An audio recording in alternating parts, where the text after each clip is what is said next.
नमस्कार देवियों, सज्जनों और सर्वप्रिय छात्रों, आप सबका हार्दिक अभिनंदन है। शिक्षा पॉइंट पर उपस्थित हूँ 12वीं कक्षा अंतरा काव्यखंड कविता पदावली विद्यापति की पदावली भाग 2 के साथ।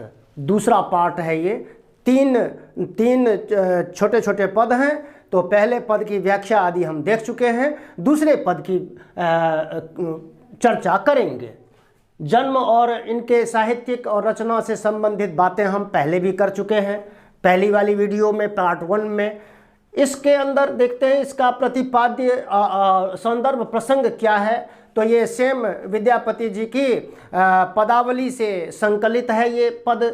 इसमें नायिका श्री राधा अपनी सखी से अपने मनोभाव बताती हैं कि अनेक जन्मों से वह अपने प्रियतम यानी श्री कृष्ण को देखती आई हैं, पर उनके नेत्र अब तक संतुष्ट नहीं हुए हैं। यानी कि इतना देखने के बाद भी उनको संतुष्टि नहीं मिली है। इस बात का, इस भाव का वर्णन यहाँ पर किया गया है। केंद्रीय प्रतिपाद्य देखें तो अनेक जन्मों के प्रेम के गहरेपन का श्री राधा वर्णन करती हैं इस पद में।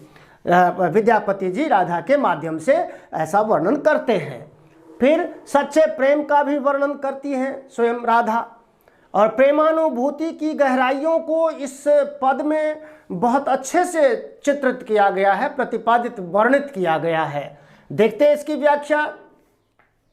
हे सखी की पूछसी अनुभव मोए। पूछसी पृच्छसी संस्कृत का बिगड़ा हुआ रूप है, अपभ्रंश, यानी कि हे सखी, हे सहेली, क्या पूछती हो तुम।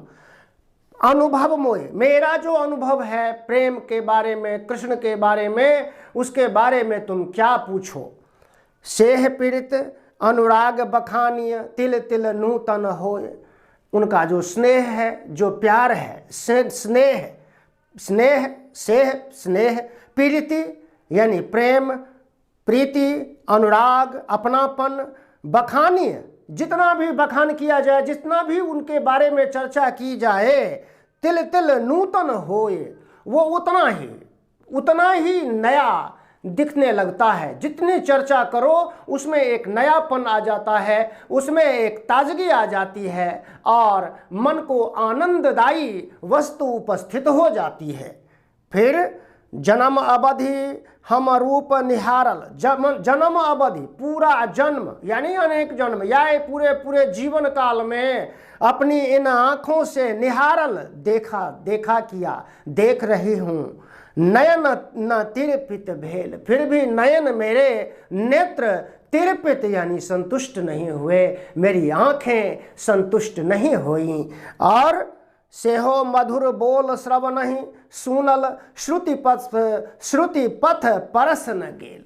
और उनका सेहो, उनका जो बोल है, उनके जो मधुर मीठे बोल हैं, वे श्रवणहि सुनल, इन आँखों से जब जो उनके बोल, मीठे बोल सुने हैं, वो श्रुति पथ के रास्ते, कानों के रास्ते परस न गेल, और वो फिर भुलाए नहीं भूलता। वो कितना भी सुन लो तो कान भी संतुष्ट नहीं होते।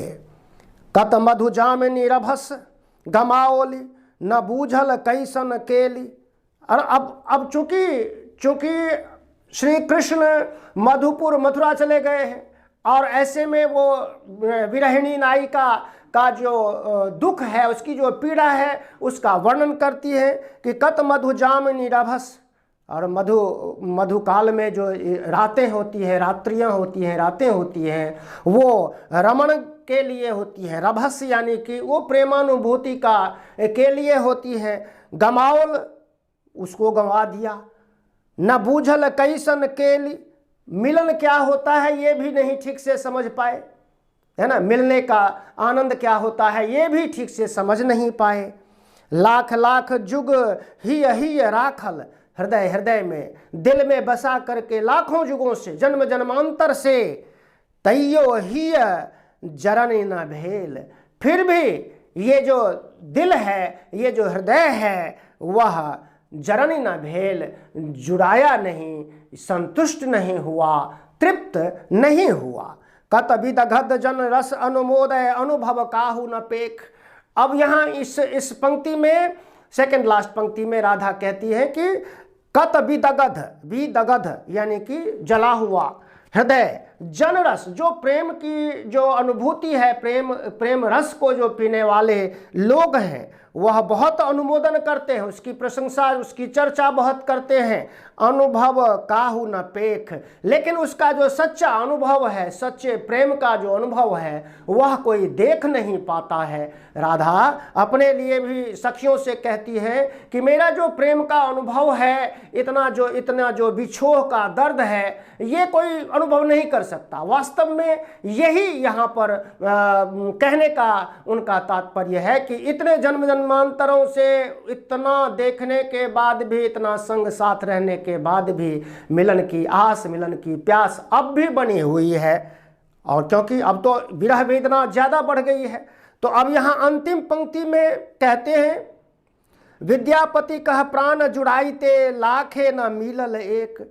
अब प्रेम तो बहुत, सभी प्रेम एक शब्द मात्र थोड़ा न है, उसकी गहराइयों को, उसके तथ्य को बहुत सारे लोग, लाखों में से कोई एक न अच्छा और सच्चा प्रेमी नहीं मिलता इस दुनिया में, किसी को चाहने वाला। और चाहने वाला क्या, यहाँ तो चाह करके भी बड़ी दुर्दशा हो रही है। तो कृष्ण के विछोह में, भगवान श्री कृष्ण के अनन्य प्रेम में राधा जी का जो यह विरह की जो पीड़ा है उनकी, वह बड़े मार्मिक ढंग से उन्होंने व्यक्त की है। और अंत में विद्यापति ने कहा है कि लाखों लोग हैं, उसका अनुभव करने वाले न लाखों में से कोई एक मिल जाए तो जीवन संवर जाए। तो ये इसकी व्याख्या थी।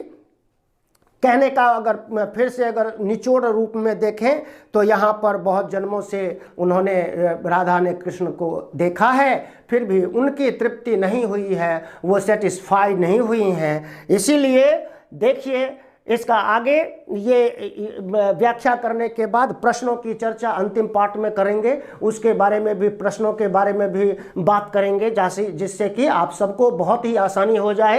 काव्य सौंदर्य देखें तो तत्सम तद्भव अपभ्रंश मिश्रित सरल सुबोध मैथिली भाषा है, और पद छंद है, गेयता है, गीत की तरह गा सकते हैं। और सच बताऊं तो मिथिला के गांवों में, शहरों में जो विद्यापति के ये पद है ना, उनको जब गाया जाता है ना, मेरा गायन उतना अच्छा नहीं है, अगर होता तो मैं गायन करके आपको सुनाता, बहुत अच्छा गायन होता है, वो अच्छे उद्गार महसूस किए जा सकते हैं सुन करके भी।